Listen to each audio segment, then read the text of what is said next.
Hello, Year Fours, and welcome back.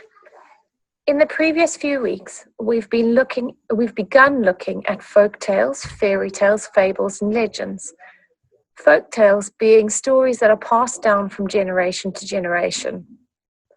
In the previous lesson, we were looking at the structure of a folk tale with its beginning, middle, and end, and the moral or the lesson that we often find in these stories.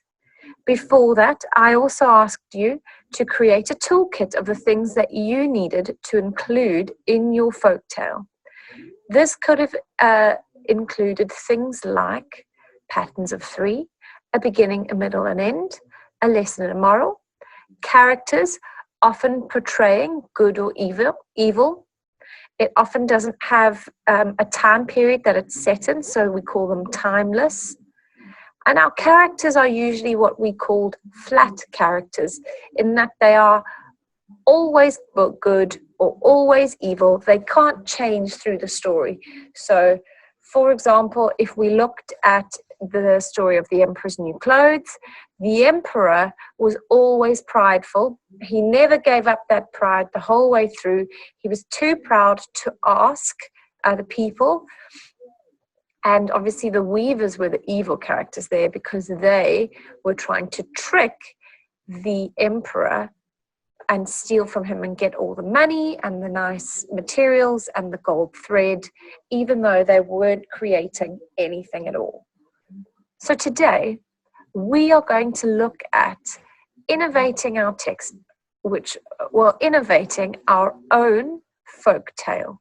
So we're going to look at what is required in a folk tale and the way it's laid out. So we'll use what we've looked at previously, and then we will be creating a folk tale together that then you will be writing out. So today we are going to be innovating our story together. I'm going to put up a box up with our original story of the Emperor's New Clothes on it and have it separated into a beginning, a middle, an end, and then the moral. You'll also see what characters I used. And then together, we're going to brainstorm some ideas of what we could change our text map to today. And then in the next lesson, we will be using those to write our story. So obviously, our title is The Emperor's New Clothes. Our characters, although the main character is the emperor and the weavers and the little boy, because those are the ones obviously that stand out. I've also mentioned the weavers' men, the men that his advisors that went to look at the material and said that they could see it. And so you can see in the beginning, I've said that you get the weavers that come to the city and promise the emperor that they can make him clothing, the finest clothing that there ever has been, and that only someone that's worthy, only someone that should be in their position in office is obviously the one that can see it. So you've got to be really high up to be able to see it. And then our middle is obviously where the weavers start making the material that they spend hours and hours and days and nights using the material and weaving and weaving and weaving and getting more material from the king. So they're getting fancy materials, they're getting gold thread. All of this is coming from the king, and then they are pretending to make it. Obviously, we know because we've read the story that there isn't anything that they're making. They're just collecting all the really expensive things and keeping them for themselves. The king also gets his advisors to go and look at the material. Now, obviously, the weavers have said that only those that are worthy can see it. So then the advisors decide that they are going to lie to the king because they don't want anyone knowing that actually they can't see it, because that means they shouldn't be in their high positions like they are. So they say to the king that they can see it. And then when the king eventually sees it, he's already been told by his advisors that they can see it.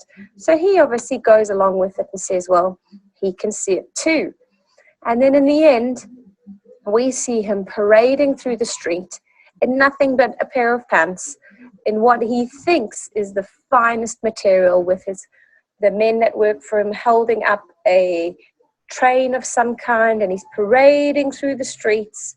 And then a little boy turns round and says, but the king isn't wearing any clothes. He's the only one that's able to tell the truth and tell people that actually the king isn't wearing anything. And we've obviously got our moral of don't let your pride get in the way of telling the truth. As mentioned before, today you will be brainstorming ideas of what we could innovate the story to.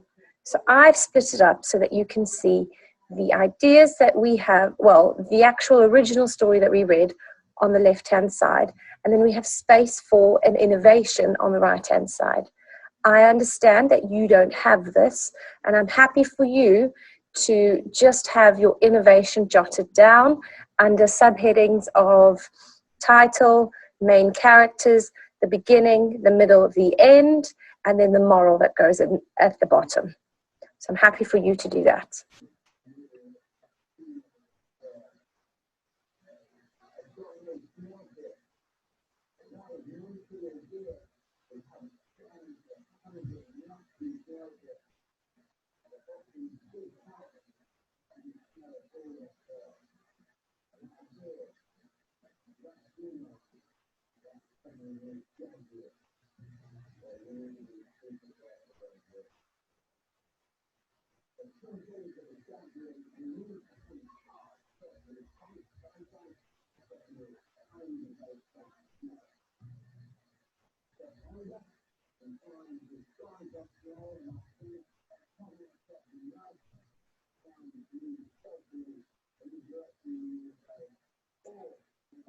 Because we don't quite know what our story is going to be about, we're going to leave the title until the end. So our main characters that we are going to look at innovating today are the Emperor and the Weavers. And obviously with that, we'll then be able to link in who plays the role of the advisors, like in our story, what could be similar to that. So I want you to have a think, who could you have in your story instead of an emperor? So pause the video now and give that a think.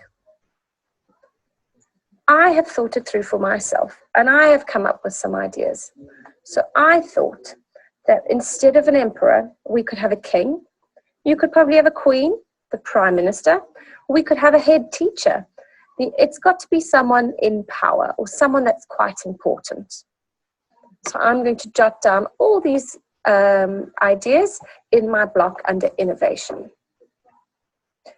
You'll also notice that I put in characters instead of the weavers. Now the weavers play a very important part that is often found in folk tales, which is a character we call a trickster. So someone that plays tricks on somebody else. So in our story, we had the weavers.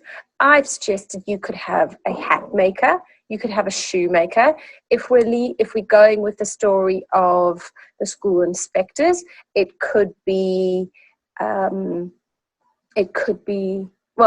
we're going with the story of the head teacher, it could be school inspectors.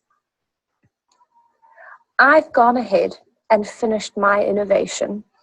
So I've written what could happen, some ideas. You'll see there's more than one in there about how my story could begin. I've said someone comes in and makes an offer to the king to make him the finest shoes in the world or in the land. I've said that if we went with the head teacher idea, someone promises the head teacher that they will create the best school in the world.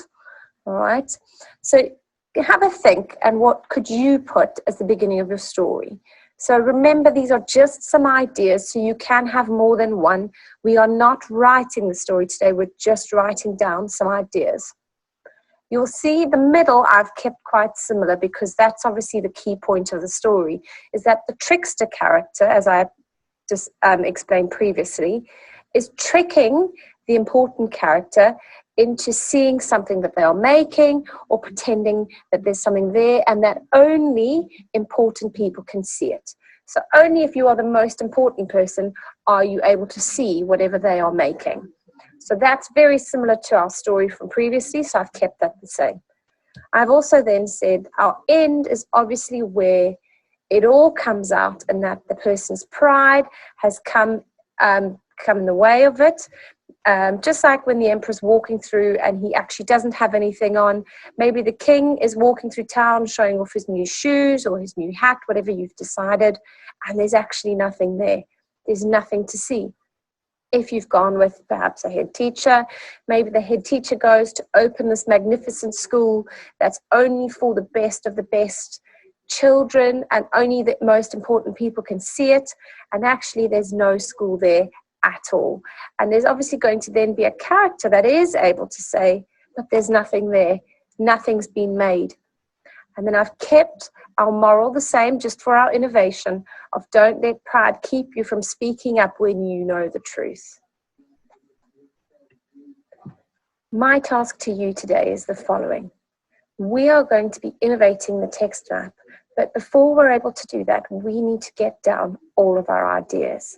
So what I would like you to do is draw a table with the same headings that I've shown you before. So with your title, your main characters or your characters in the story.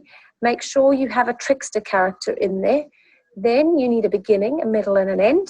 And then you need a moral at the end of the story. Just writing down ideas at this point. So if you've decided on keeping that they're making something, have different ideas. So is it a king? Is it an emperor? Is it a head teacher? Is it a queen? Write down all your ideas.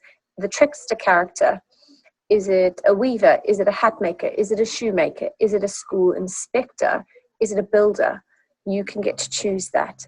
And then obviously that will then link into your beginning, your middle and end, and your ideas for your story.